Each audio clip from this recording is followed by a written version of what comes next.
কেউ রাখলো না আমার কথার দাম, না আপনজন আর না প্রিয়জন। কেউই যে রাখবে না কথার দাম তা কিন্তু জানতো না আমার মন।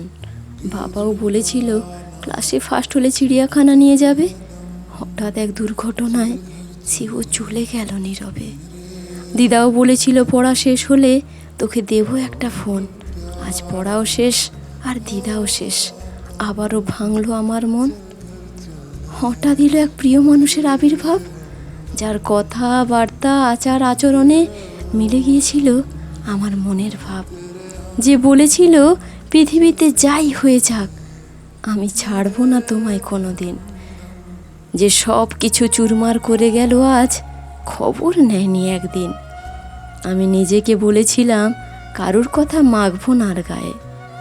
দিন শেষে ভালো খারাপ কথাগুলো দিব্যি তো নিয়েই চলেছি বয়ে।